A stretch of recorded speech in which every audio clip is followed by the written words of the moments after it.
Japanese honeysuckle and kudzu vines can complement any southern garden. But if not watched closely and pruned regularly, they'll strangle the more prized features of the garden, the climbing roses, the dogwoods, and the magnolias. The kudzu vine is such a ferocious climber it boasts the moniker, the vine that ate the South. Greetings and welcome to An Odyssey into Oratory. I'm your grateful host, Dan Riley. I'll get back to our southern garden in just a bit. But for now, let me pose this question. Is it wise for a speaker to use PowerPoint? When I say PowerPoint, I'm also referring to Google Slides, Canva, Keynote, or any other presentation software that's out there. The reflexive answer will be, of course, yes, why not? Sure, you can create slides like every other presenter uses, stand off to the side, and cede center stage to a screen on which your slides are projected. Then read them word for word to the audience. An audience, by the way, that has already read them and are now looking at their phones, which have been strategically placed on their laps or hidden under the table. Well, not so fast, I guess. Maybe we ought to rethink the answer to the question. I'm not talking here about the would-be speaker who is satisfied with mediocrity. The fella who is just trying to get through the speech. The ones who can't withstand the gaze of an audience focused exclusively on them for a period of time. The presenter who considers their speech a rousing success if their knees don't knock or if they don't pass out.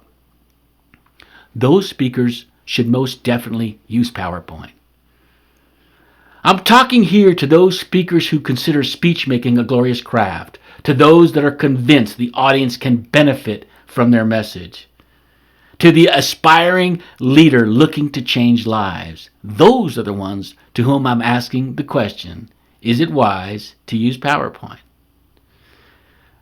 Okay, let's look at what PowerPoint can do. It can display the data a speaker is talking about. We did 5 million in sales last year. PowerPoint can certainly flash that number. Rather than index cards, a speaker can use the slides as her cue cards. The screen flashes. Sales growth of 7% last year. This may serve as her cue for her speech introduction. If the presentation includes references to historical figures, PowerPoint can flash their pictures on the screen. PowerPoint can play video clips. Hell, it can even play music. And on I could go with all the whiz-bang things that PowerPoint can do. But now let's count the cost of using PowerPoint.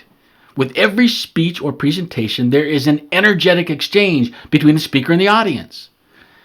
And the eye contact between the two is what is facilitating that exchange of energy. Every time an audience takes their eyes off a speaker to look at a screen, that energetic connection is diminished. As an aside, that's why speakers ought not stand behind a lectern if they can help it. The lectern is a barrier that disturbs the flow of energy. Another cost. Accomplished speakers know that they are more than just a messenger. They are the message. They stand before an audience bringing not only their topic, but their very reputation, their values, their character. They bring their spirits to the speech. And these intangible aspects of their nature can only be experienced in the totality of their presentation, including their unique nonverbal communication styles. The clicking of slides and the pointing of lasers, along with the audience's eyes darting from screen to speaker, diminishes the totality of their impact. In all the years I've looked at feedback forms from audiences on speakers, I've seen all manner of compliments. But never have I read, "Wee doggy, I love Johnny's speech. Oh man, the way he used that PowerPoint." I have a golfing friend who is also a diabetic, but loves A&W root beer. We, along with other friends, were golfing one day, and after getting my hot dog at the turn, leaving the grill to go back to our golf cart, I saw my friend drinking a root beer. He saw the quizzical look on my face and says, I know, I'm not supposed to be drinking this stuff," although he didn't say stuff. "But you know what? There are times every once in a while when I just have to have a root beer. I just have to. Well, in this day and age, there are going to be times when you just have to use PowerPoint. Perhaps you are working for a company in which PowerPoint is a mandatory tool of the trade. Or you have so much data the audience needs to absorb to understand your message, you just have to project the numbers. Or the boss just loves PowerPoint. So if you need to use PowerPoint, here are some do's and don'ts. First, the do's. Blank out the screen when your speech is not referring topics for which you have slides. Have a monitor in front of you to see what is being projected as you continue to look at the audience. Bring bullets in one at a time. If you bring in all 6 at once, the audience will stop listening to you and read the entire slide.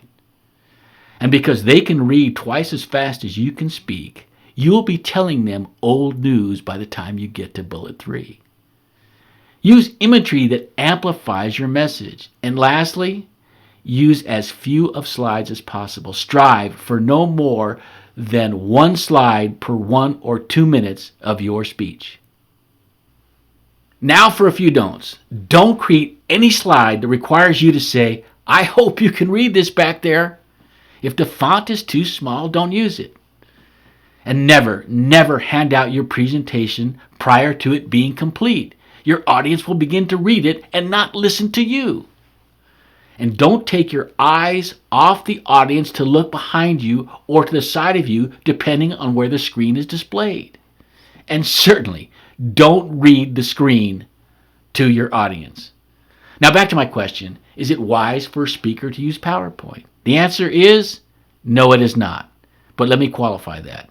No, if you are in a senior leadership role. No, if you have passed the beginner phase of public speaking and are trying to master the skill.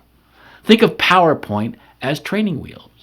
No, if you work for a company in which the software is not already ingrained.